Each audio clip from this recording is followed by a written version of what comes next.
We want to now take you to the White House, where President Biden is preparing for what's shaping up to be a busy week of meetings with NATO allies. The White House is also where we find our Ed O'Keefe. Ed, good morning. Mola, good morning. Good to see you. The president is now set to visit Brussels later this week for meetings with NATO, the G7, and the European Commission, and then end the week in Poland with a thank you visit to that country for absorbing Ukraine's refugees. All of this coming as the fighting in Ukraine continues. As Russia's invasion of Ukraine is in its fourth week, President Biden is set to meet with the leaders of other NATO countries in the coming days. On the agenda, possible additional sanctions against Russia, more humanitarian assistance for refugees, and military aid for NATO troops near the Ukrainian border.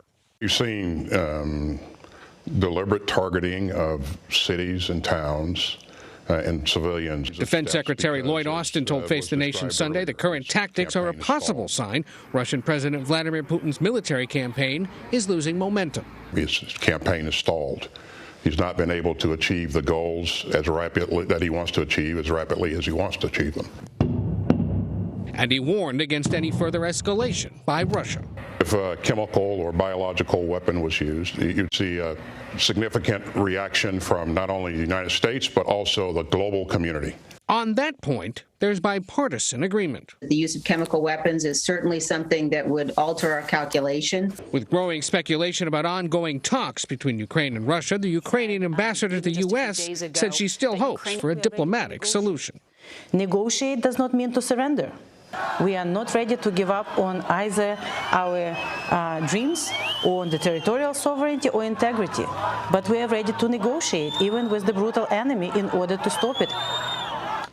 Later this morning, President Biden is set to speak with the leaders of Great Britain, France, Germany, and Italy about their ongoing response to the Ukraine crisis.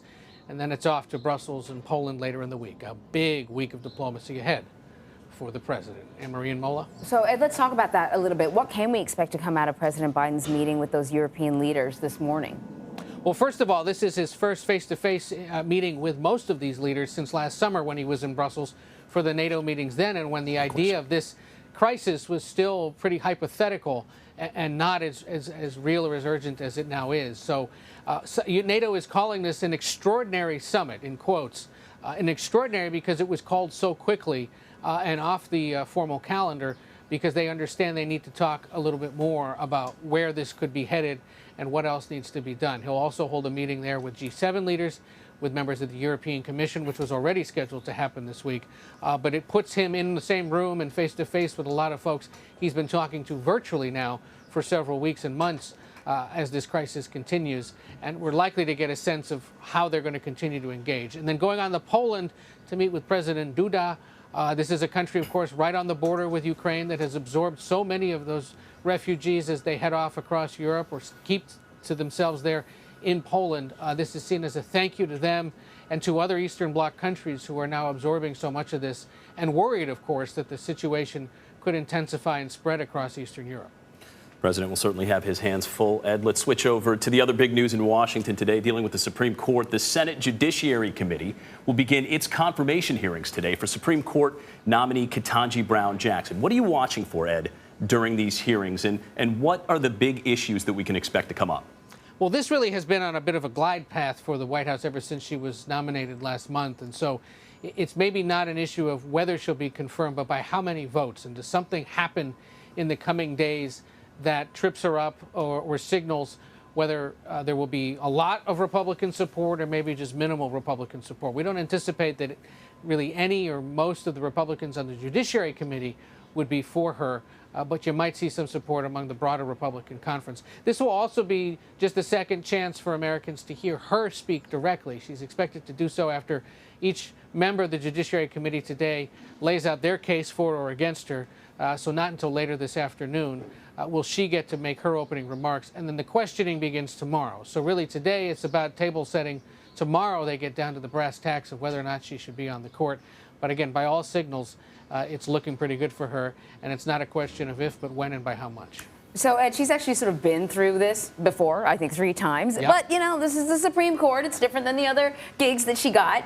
And so I'm sort of curious, based on what you've heard from lawmakers, how do you expect the questioning to go? What do you think will be kind of the toughest things for her to answer to?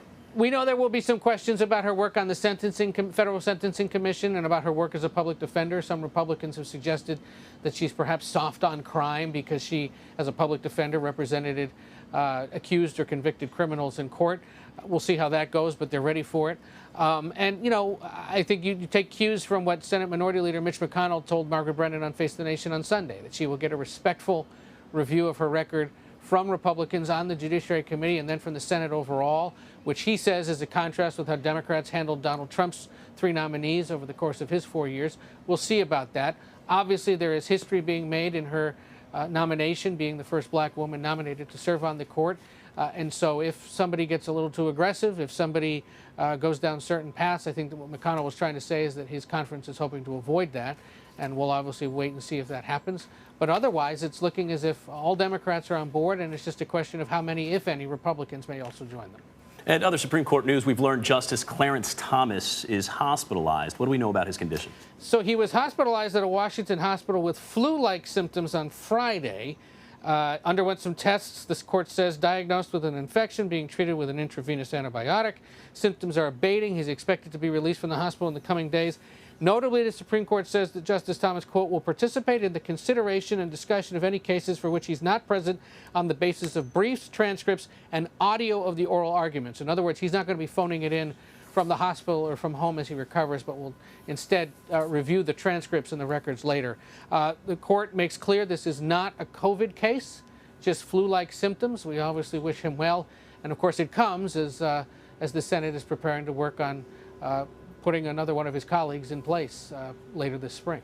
When you use the phrase phoning it in, I thought it was sort of the casual use of the phrase, and I was like, well, like he usually does. I don't think so, Ed. Literally.